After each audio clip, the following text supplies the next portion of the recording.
자, 여러분들은 물건을 팔고 사는 그 매매를 할 때에 신용카드를 많이 사용하십니까? 현금을 많이 사용하십니까? 그렇죠. 거래를 하는 장소나 거래 금액에 따라 요즘은 신용카드, 현금, 그리고 계좌이체, 모바일 카드 등등 다양한 거래 방법을 이용하고 있습니다. 특히 코로나 팬데믹을 거치면서는 핸드폰, 즉 모바일을 이용한 거래 방법이 빠르게 상승하고 있다고 한국은행에서 발표하기도 하였습니다. 그래도 현재까지 많은 국민들이 선호하는 거래 방법은요, 신용카드로 결제하는 것을 선호한다고 합니다. 이 모든 거래를 신용카드로 이용하게 되면 특히 사업장에서는 이 세금 감면 혜택이 주어지게 되죠. 그래서인지 어떤 영업장에서는요, 이 신용카드로 결제를 하면 복권을 사은품으로 주는 것도 있다고 합니다.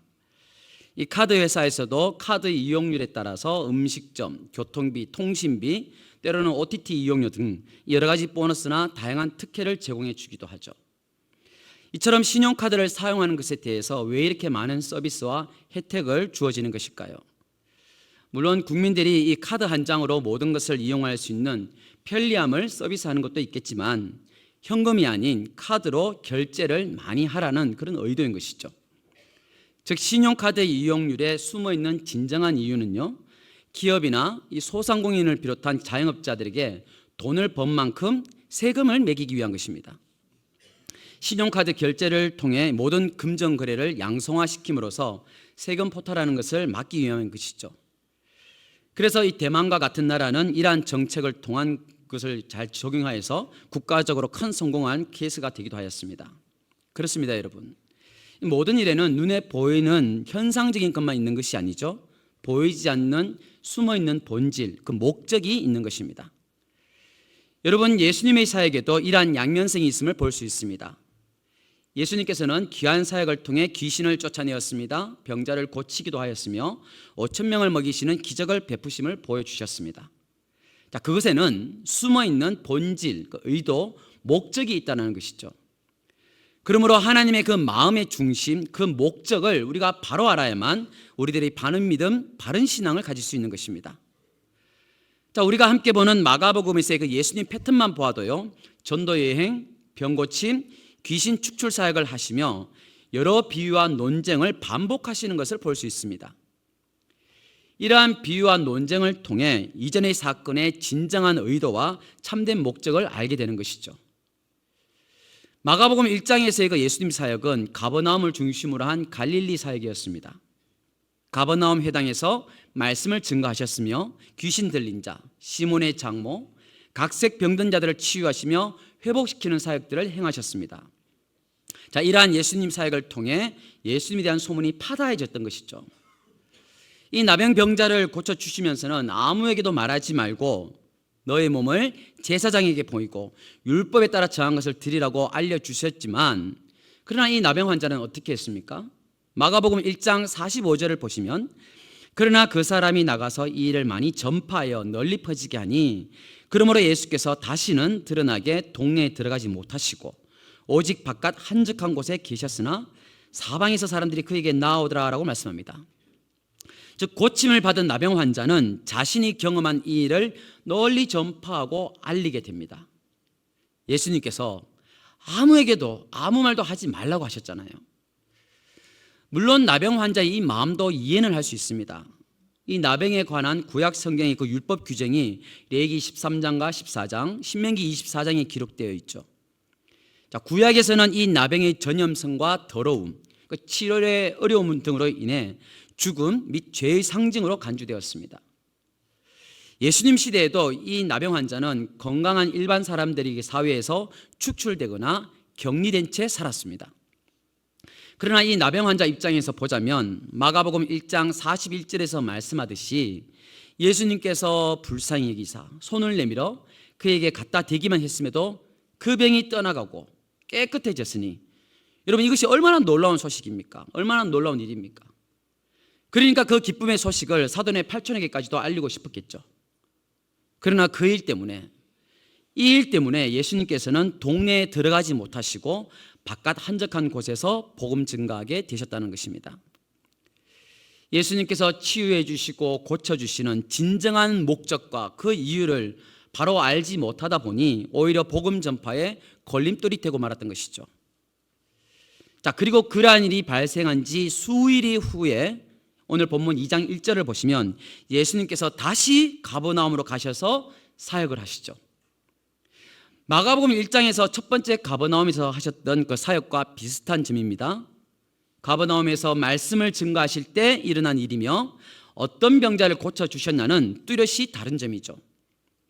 그러나 가버나움에서 다시 사역을 행하심을 통해 이전 가버나움, 그 갈릴리에서 예수 그리스도께서 베푸셨던 그 말씀과 치유의 진정한 목적이 무엇인지를 알아야 한다는 것입니다.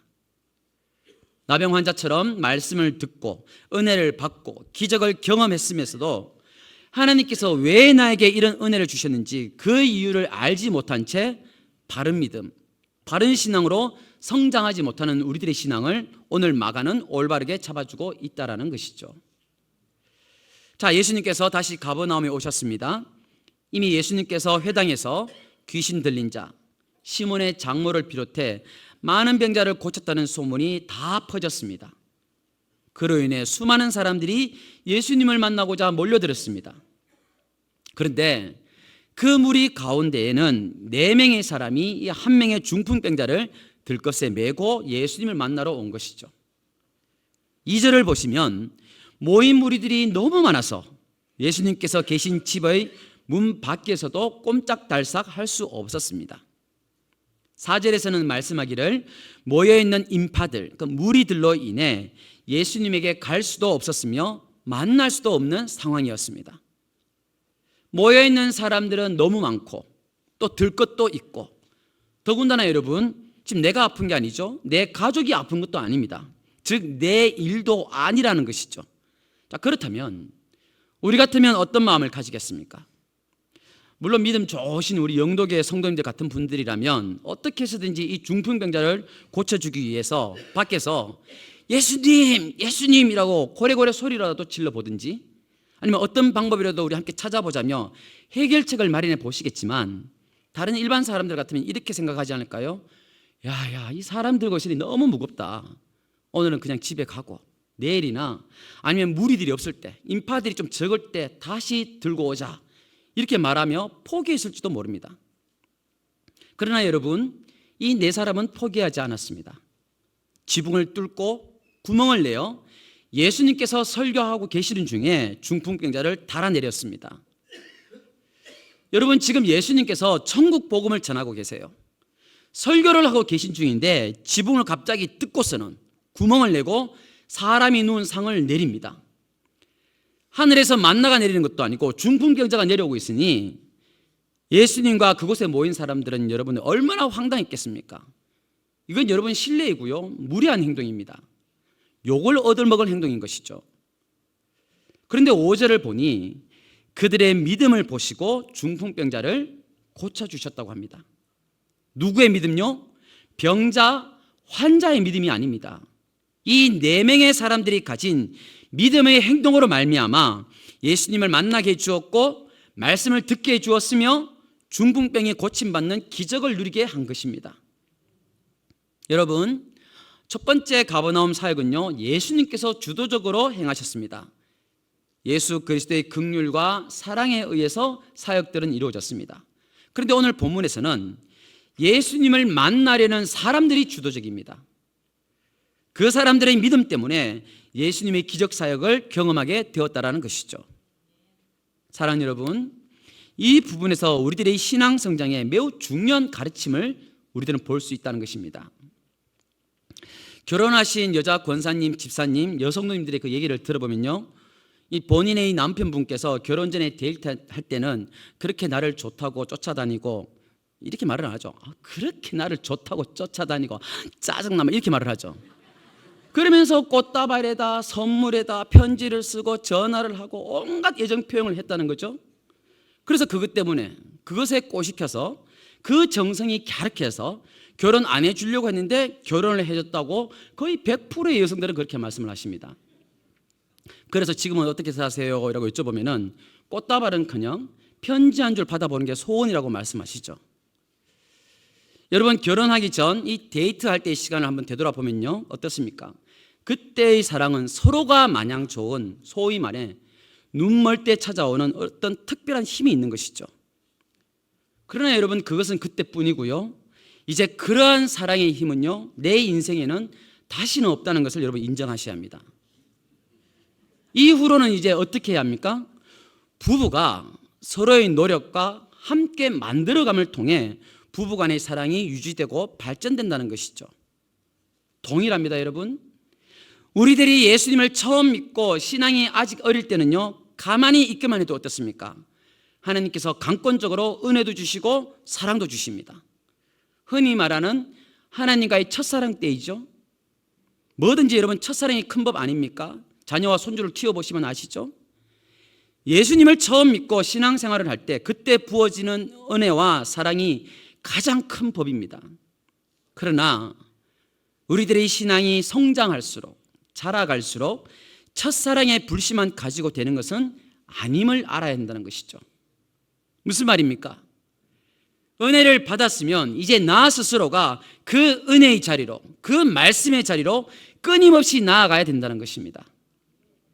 은혜를 키우고 가꾸어가는 그 대가를 지불해야만 여러분 꽃이 피고 열매가 맺는 법이죠. 여러분, 하나님의 구원은 값없이 내려주시는 은혜입니다. 그러나 내 인격이 변하고 성령의 열매를 맺는 성화의 과정은 오랜 기간의 훈련과 연단을 통해 이루어지는 법입니다. 어느 날 한 번의 집회와 기도로 인해 사람이 180도 달라지는 게 아니라는 것이죠. 물론 영적인 방향이 완전히 달라질 수는 있습니다. 그러나 여러분, 성숙은요, 그게 아니라는 것이죠. 중풍병자를 메고 온 4명의 사람이 첫 번째 가버나움에서 보았던 예수님의 말씀의 권세와 치유의 능력을 다시 경험하기 위해서는 믿음의 여러 장벽들을 넘어야 한다는 것입니다. 우리들이 믿음의 그 첫사랑 때 만났던 예수님의 그 사랑과 은혜를 다시 내가 만나고 과거에 내가 경험하였던 말씀의 권세, 기적의 능력들을 다시 반복해서 경험하기 위해서는 우리들은 어떻게 해서라도 이 믿음의 장벽들을 돌파해 가야 한다는 것이죠. 즉 예수님을 만나러 나아가야 한다는 것입니다. 자, 그렇다면 우리들에게 어떤 장벽들이 있을까요? 첫 번째, 먼저 사람의 장벽이 있다고 오늘 본문에서 말씀해 주시죠. 오늘 본문을 보시면요, 묘한 해프닝을 보실 수 있습니다. 어떤 해프닝이 여러분 보이십니까? 예수님을 만나러 온 사람들 때문에 오히려 예수님을 만나지 못하고 있는 것이죠. 모두가 예수님을 만나러 왔다면 더 잘 만날 수 있어야 되는데 오히려 예수님을 만나는데 사람들이 장애가 되었다는 것입니다. 우리들이 신앙생활을 하면서 사람 때문에 일어나는 어려움들을 우리는 잘 극복해야 합니다. 그럴 때의 신앙의 터가 굳어지는 법이죠. 여러분, 유혹은요, 바깥에만 있는 것이 아니라 안에서도 있는 것입니다. 믿음 생활 하다가 낙심하고 상처를 받는 것이 예수님을 믿지 않는 사람들 때문만은 아니라는 것이죠. 함께 예수님 믿으며 함께 신앙생활을 하자면서 교회로 온 그 성도들이 내뱉은 말을 한마디, 그 작은 행동 하나에 우리는 상처를 받고 속상해하며 그로 인해 몇십 년 동안 받은 은혜는 다 까먹고 많은 시간을 영적으로 방황하며 다 허비하게 되지 않던가요? 어느 한 갤럽에서 조사를 했는데요, 우리나라에서 예전에는 신앙생활을 잘 하였지만 현재는 왜 신앙생활을 하지 않는지에 대해서 질문을 하였다고 합니다. 그러니까 중고등부 때까지는 열심히 교회 다녔고 청년 때까지는 열심히 신앙생활을 했는데 왜 지금은 믿음 생활을 하지 않고 있습니까? 라고 질문을 하니 1위 답변이 무엇이냐? 함께 신앙생활을 하던 성도나 교회에서 상처를 받았기 때문이란 것이죠. 현재 교회에 다니고는 있지만 영적으로 방황하고 있는 사람들은 물론이며 과거에 신앙생활을 잘 했으나 지금은 그렇지 못한 사람들을 만나서 얘기해 보면 대부분 여러분 이렇게 말을 합니다. 성도들 때문에, 목회자와 중직자들 때문에, 교회 때문에, 어느 부서에서 봉사하다가 상처를 받고 난 이후부터 교회를 안 나간다, 이런 말들을 참 많이 하죠. 물론 자신들의 그 믿음 생활을 하지 않는 것을 다른 사람들에게 돌리고자 하는 핑계나 책임 전가일 수도 있겠지만요, 여러분 어쨌거나 그들은 상처를 받았다는 것입니다. 아마도 지금 이 자리에서 예배를 드리고 있는 여러분들 중에서도 동일한 시험 가운데 있는 분들도 있으실 것입니다. 그런데 여러분, 그럴 때에 믿음 생활에서 돌아서면 안 됩니다. 그건 여러분 진정한 믿음이 아니에요. 오늘 예수님께서 기뻐하신 4명의 사람, 이 4사람의 믿음을 보십시오.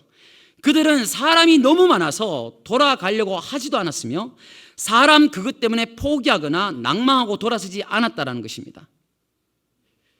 그들에게는 사람들을 만나는 것이 그들의 목적이 아니었어요. 예수님을 만나서 말씀을 듣고 병 고침을 받게 하는 것이 그들의 목적이었다는 것입니다. 자신들 스스로의 신앙의 목적이 무엇인지 분명히 잘 알고 있었던 것이죠. 그러다 보니 여러분 지붕을 뜯어내고서라도 예수님을 만나러 갔다라는 것입니다. 변화심리학의 최고 권위자인 앤서니 라빈스라는 분이 내 안에 잠든 거인을 깨우라는 책을 출간하였죠. 베스트셀러였습니다. 그 책의 내용을 보면은 구체적인 계획과 목적도 없이 자신의 인생을 결단하지 못하는 그 사람들을 가리켜 나야가라 증후군, 나야가라 신드롬에 살아가고 있는 삶을 살아가고 있는 사람들이라고 정의 내리기도 하였습니다. 그냥 물줄기가 이끄는 대로 무의식적으로 그냥 흘러가다가 어느 날 갑자기 물살이 막 빨라지고 요동치는 소리에 깜짝 놀라서 깨어보니 바로 앞에 나야가라 폭포가 있음을 발견하게 되었지만 어떻습니까? 인생의 배를 강변으로 저어갈 그 노조차 갖고 있지 않다가 그때서야 하고 한탄하고 절망하다가 거대한 강물과 함께 폭포의 낭떠러지로 추락해버린다는 것이죠. 여러분 호세아 10장 7절을 보시면요, 사마리아 왕은 물 위에 있는 거품같이 멸망할 것이다 라고 말씀합니다. 자기의 의지력이라고는 전혀 없이 물결을 따라서 이리저리 흔들거리며 떠내려가다가 마지막에는 사라져버리는 물 위의 거품. 북이스라엘의 이 사마리아 왕들이 자신의 주권이나 목적도 없이 시류에 따라 조공을 사들고서는 오늘은 강대국 아시리아를 찾아가고 내일은 이집트를 찾아다니는 그 모습을 빗대어서 표현한 말씀이 물 위의 거품. 여러분 예수님을 만나고 싶으십니까? 다시 한번 말씀의 은혜, 기도의 무릎, 사랑의 섬김을 회복하고 싶으신지요? 그렇다면 이 나야가라 증후군에서 빠져나와야겠다는 분명한 목적과 결단을 가지시기를 주님의 이름으로 축복합니다. 그 다음에 또 어떤 장벽이 있을까요? 환경의 장벽도 오늘 볼 수 있습니다. 자, 사람들 때문에 예수님을 만나기 너무 힘이 드니까 4명의 사람들은 다른 방법을 찾았습니다. 그게 무엇입니까? 지붕을 뚫는 것이었습니다. 예수님을 만나기 위해 지붕을 뚫어야 했던 것이죠. 여러분 이것은 일반적인 사람들이 하지 않는 고정관념의 틀을 깨는 행동입니다. 신뢰가 되는 일이었으며 사람들의 따가운 눈초리도 극복해야 하는 일입니다. 그러나 예수님을 만나는 것만이 참된 목적이었기 때문에 그것에 따르는 모든 환경적인 장벽들은 넘어설 수 있었습니다. 여러분 그럴 때에 말씀의 권세, 치유의 능력도 경험하는 것입니다. 사역을 하다 보면요 정말 데자부 현상처럼 거의 똑같은 상황을 자주 접하게 되는데요, 이런 상황이죠. 믿음 생활이 나약해졌거나 방황하시거나 삶의 수많은 기도 제목을 안고 계시는 분들을 뵐 때마다 이렇게 고민을 합니다. 은혜 받기 위해서, 다시 우리 회복하기 위해서 금요 영성 기도에 나오셔서 함께 찬양하고 기도합시다. 우리 새벽 재단에 간절히 한번 나아가 봅시다라고 권면을 합니다. 또는 제자 훈련이나 양육 훈련 등을 우리 더 받아보자고, 또는 섬기는 가운데 주어지는 그 은혜들도 어마무시하니 우리 함께 식당 봉사나 아니면 주일학교 교사나 여러 부서에서 함께 섬기면서 그렇게 믿음 생활을 해보자면서 권면을 해보지만 어떻습니까? 돌아오는 답변들은 99.9%가 이런 말을 하고 있죠. 제가 너무 바빠서 도저히 시간을 낼 수가 없어요. 훈련받고 싶어도 봉사하고 싶어도 거기에 아는 사람이 없다 보니 저 혼자 가니까 좀 뻘쭘해요. 아이고 목사님, 제가 나이가 몇 살인데요, 이 나이에 제가 뭘 하겠어요? 할 거 얼마나 많은데. 목사님, 제가 돈을 벌어야 되거든요. 목사님, 제가 하는 사업을 실패했어요. 목사님, 저희 가정에 지금 힘든 일이 있어요. 여러분, 그렇기 때문에 금요일 밤에 우린 더 나와야 하며 새벽을 더 깨워야 하며 더 은혜 받고 더 하나님의 도움을 받아야 하는 것입니다. 아멘 소리가 왜 이렇게 우린 적을까요? 항상. 그렇기 때문에 우리는 더 섬기고 더 봉사하고 더 훈련 받아야 된다는 것이죠. 여러분, 성경 말씀 곳곳을 보시면 하나님의 뜻이 있는 곳에 길이 있다고 말씀하시듯이 믿음이 있으면 여러분 길은 보이기 마련입니다. 믿음이 있으니까 지금 지붕을 뚫을 생각도 하게 된다는 것이죠. 지금 환경에서 여러분 주저앉아서 있지 마시고 말씀을 믿고 믿음으로 나아가기만 한다면 여러분 예수님도 만나게 되고 기적도 경험하게 되리라 믿습니다. 지금까지 한 번도 해보지 않았던 묘책도 보이게 되고요, 남들이 하지 않았던 그 보지 못하는 것도 보이고 길이 열리게 된다는 것이죠. 여러분, 노름을 잘하는 고수들이 이런 말들을 하죠.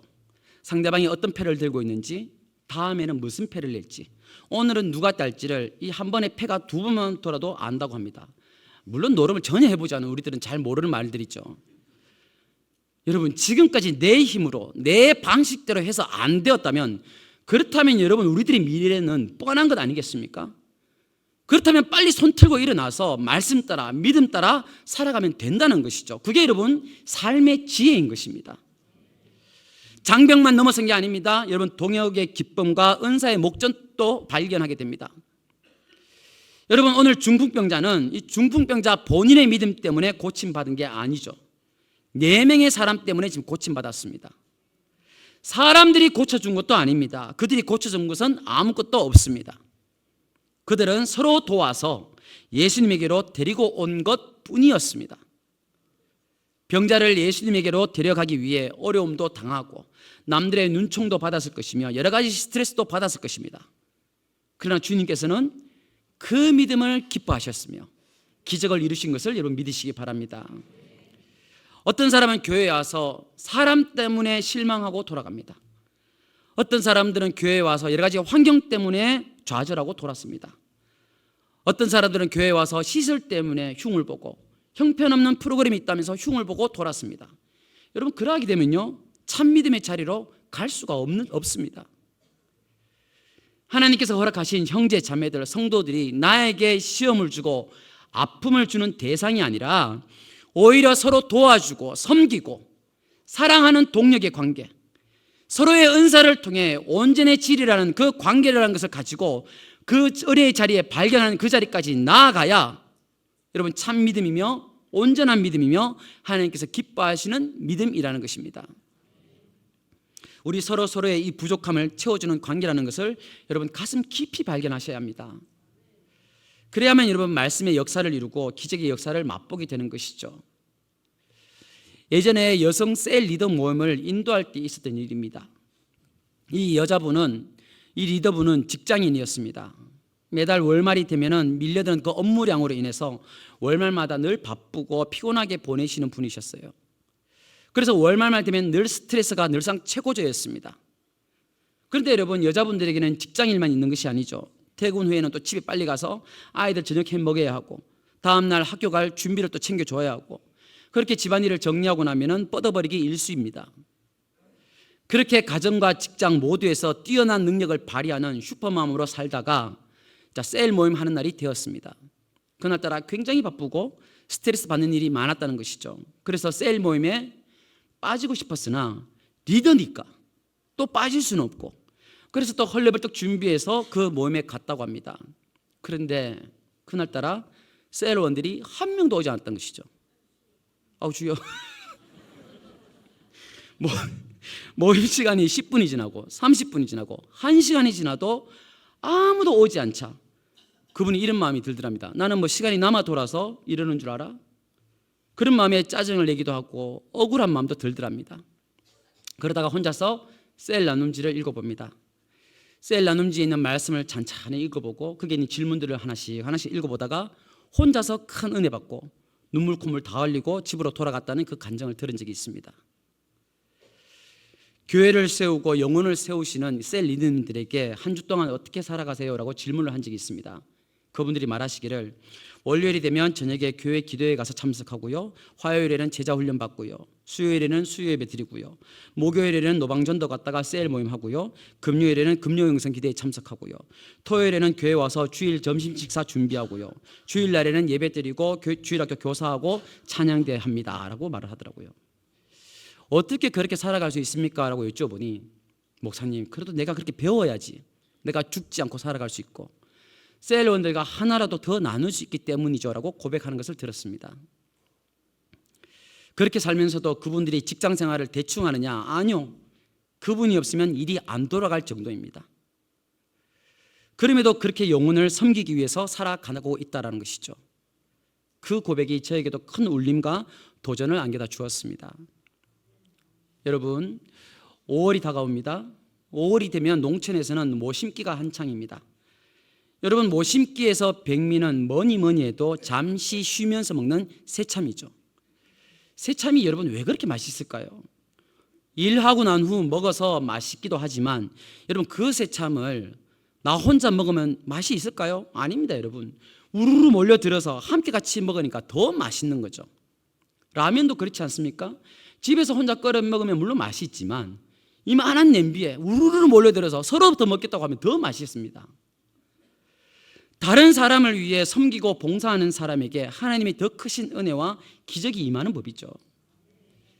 여러분, 한 사람이 네 사람을 돕기는 어렵습니다. 그러나 네 사람이 한 사람을 도와주고 살리기는 쉽습니다. 시간이 남아서 남을 도우고 섬기고 봉사할 수 있는 게 아니라는 것이죠. 마음이 문제이고 믿음이 문제라는 것입니다. 우리 영도교회도 이렇게 교회를 위해 다른 형제 자매를 섬기기 위해 숨어서 봉사하고 헌신하는 성도들이 많은 줄 알고 있습니다. 이러한 형제 자매들, 우리 성도님들이 계시기에 우리 영도 공동체에서 영혼들이 변화되고 치유받으며 은혜를 받는 것임을 믿습니다. 여러분, 은혜는요 아무나 경험하는 것이 아닙니다. 기적의 역사를 아무나 이루는 게 아니라는 것이죠. 이상하게도요, 여러분, 도와주는 사람은요, 섬겨주는 사람은요 늘 도와주며 섬겨주며 살아가고요, 도움받는 사람은요 늘상 도움만 받으며 살아갑니다. 참 희한하죠? 섬기는 사람은요 언제나 더 섬길 것이 많다고 고백합니다. 기도하는 사람은요 언제나 기도할 것이 너무나도 많다고 고백합니다.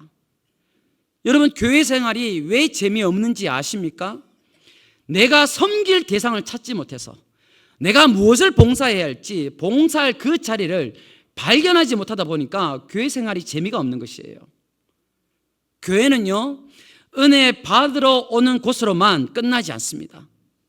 받은 은혜를 나누러 오는 것이 교회입니다.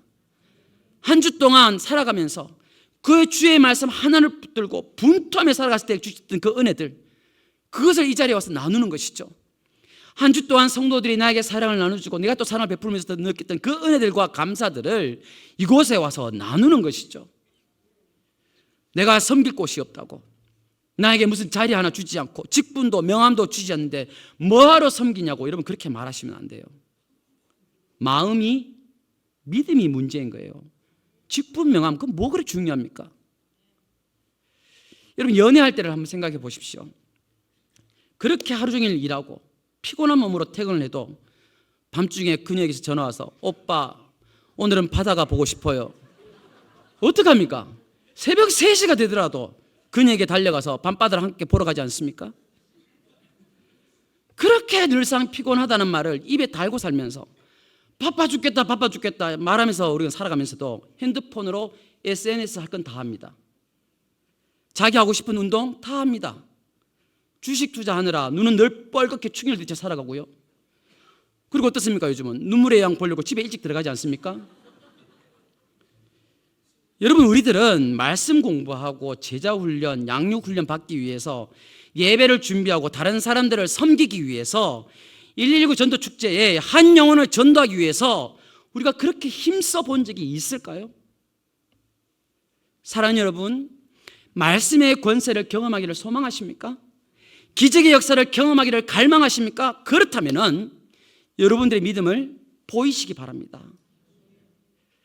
자, 그런데 중풍병자를 고쳐주는 과정 가운데서 서기관들과의 논쟁이 일어나는 것을 볼 수 있죠. 바로 5절에서 예수님께서 하신 그 말씀 때문입니다. 중풍병자를 보시고 예수님께서 제일 먼저 하신 말씀이 무엇입니까? 우리 함께 5절 말씀을 읽어보겠습니다. 예수께서 그들의 믿음을 보시고 중풍병자에게 이르시되 작은 자야 내 죄사함을 받았느니라 하시니, 여러분, 이 대답은 아마도 중풍병자나 4명의 사람들이 기대한 대답은 아닐 것입니다. 그들이 듣고 싶었던 말은 뭡니까? 너의 병이 다 나았어, 이 말이었을 것입니다. 그러나 예수님께서는 너의 죄사함을 받았다라고 지금 말씀하고 계신 것이죠. 첫 번째, 가버나움 회당에서 귀신 들린 자를 고치시고 나병 환자를 치유해 주신 것, 이것과는 여러분 다릅니다. 마가복음 1장에서는 예수님만 믿고 나아가면 주님께서 고쳐주신다 였으나, 그러나 오늘 중풍병자 사건에서는 여러분 강조점이 다르죠. 병 고침보다 죄사함이 더 우선이었으며 중요하였습니다. 즉 예수님의 치유와 기적의 목적이 무엇입니까? 우선되는 것이 무엇입니까? 중풍병자의 병이 고침받는 것이 중요합니다. 그러나 그것보다 죄사함을 받고 영혼의 병을 고치는 것이 그에게는 더 중요하고 근본적인 문제라고 예수님께서는 보신 것이죠. 물론 치유의 역사, 기적을 체험하는 것은 여러분 축복 중에 축복입니다. 그러나 그것보다 죄사함의 권세, 즉 영혼이 자라고 성숙하는 이 영적인 축복이 더 우선되고 본질적이라는 것을 지금 말씀하고 있다는 것이죠. 사랑하는 여러분, 이 땅을 살아가는 우리 인간들은 왜 이렇게 불행하게 살아가고 있을까요? 병 때문에 그런가요? 귀신과 물질 때문에, 사람 때문에 우리는 불행하게 살아가고 있습니까? 물론 그런 면도 있겠죠. 그러나 여러분, 그것이 인생의 불행의 근본적인 원인은 아니라고 말씀합니다. 무엇 때문에 불행합니까? 성경에서는 말씀하시죠. 바로 죄 때문입니다. 죄의 삭은 사망입니다. 이 죄 때문에 우리는 불행한 삶을 살고 있으며, 죄 때문에 무의미한 삶을 살아가고 있으며, 죄 때문에 하나님의 진노를 피할 수 없는 것입니다. 예수 그리스도께서 이 땅에 오신 목적, 무엇 때문에 오셨습니까? 마태복음 1장에서 말씀하기를 예수님의 탄생을 예고하는 천사가 마리아와 요셉에게 뭐라고 말씀합니까? 아들을 낳으리니 이름을 예수라 하라. 이는 그가 자기 백성을 그들의 죄에서 구원할 자이심이라 하더라 말씀합니다. 여러분, 예수의 뜻이 무엇이라고요?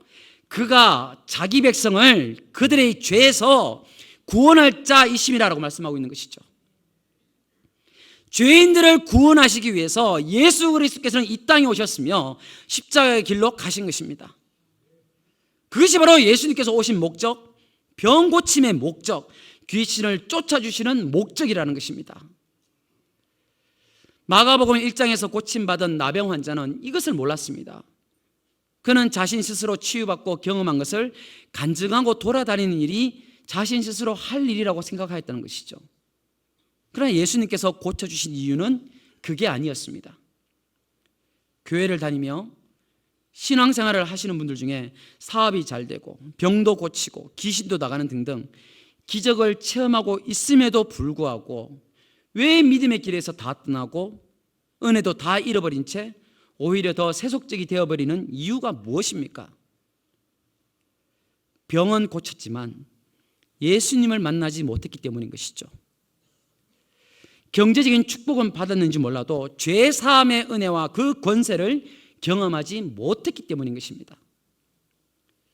심지어 어떤 사람들은 성령도 능력까지 받고 주의 일도 많이 하는 것을 보게 됩니다.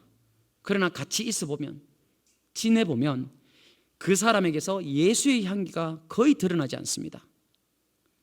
오히려 그 사람이 더 문제를 일으키는 경우를 어렵지 않게 우리는 볼 수 있죠. 왜 그렇습니까? 예수님도 만나고 성령님도 만났지만 예수님의 인격을 담지 못해서 그런 거죠. 은혜도 기적도 체험하였으나 인격이 치료되지 못해서 성령의 기름 부으심은 부어졌으나 신앙 인격으로 꽃이 피고 열매를 맺지 못해서 그런 것입니다. 사랑하는 여러분, 오늘 이 시간 주님께서는 우리들에게 말씀해 주십니다. 병만 고치지 말고 너 영혼의 병부터 고쳐라. 능력만 구하지 말고 너의 인격을 치료해라. 성령 받으려고만 하지 말고 너의 죄 문제부터 해결받으라. 어느 청년 자매가 있었는데요, 그 자매에게서 제가 이상한 점을 발견한 적이 있습니다. 대화를 나눌 때나 예배를 드릴 때나 또는 길거리를 다닐 때마다 항상 고개를 푹 숙이고 다녔습니다. 사람들을 자꾸 피하기만 하고 대화를 나누어도 자꾸 엉뚱한 말만 합니다. 알고 보니 대인기피증이 있더라는 것이죠. 그래서 어쩌다가 대인기피증이 생기는지 그 자매와 친한 지인에게 물어보니 그 자매의 얼굴을 가득 덮은 그 주근깨 때문에 그것으로 인해 너무 부끄러워서 어릴 때부터 항상 고개를 숙이고 다니고 사람들을 피하게 되었다고 하는 것을 들었습니다. 여러분, 이와 같이 병보다 더 무서운 것은요, 병 때문에 찾아오는 병든 마음, 병든 인격, 병든 영혼인 것입니다. 오늘 본문 11절에서 예수님께서 중풍병자에게 말씀하시죠. 일어나 내 상을 가지고 집으로 가라. 일어나 내 상을 가지고 집으로 가라. 예수님께서는 중풍병자의 병만 고쳐주신 것이 아니었습니다. 이 중풍병 때문에 평생 누워 있었던 병자의 상을 가지고 일어나라라고 말씀하신 것이죠. 중풍병 때문에, 이 병 때문에 떠나야만 했었던, 나에게 아픔을 줄 수밖에 없었던 그 가정으로 다시 회복시키시며 파송하셨던 것입니다. 여러분, 예수님께서는 우리들이 병만 고쳐주시는 것만이 아닙니다. 오늘도 주님께서는 우리들에게 말씀해 주시죠. 사랑하는 아들아, 사랑하는 딸아, 내가 너의 병든 마음과 너의 병든 영혼도 고쳐주기를 원한다.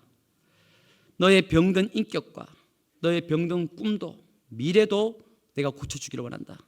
그러니 일어나 너의 상을 가지고 집으로 가라.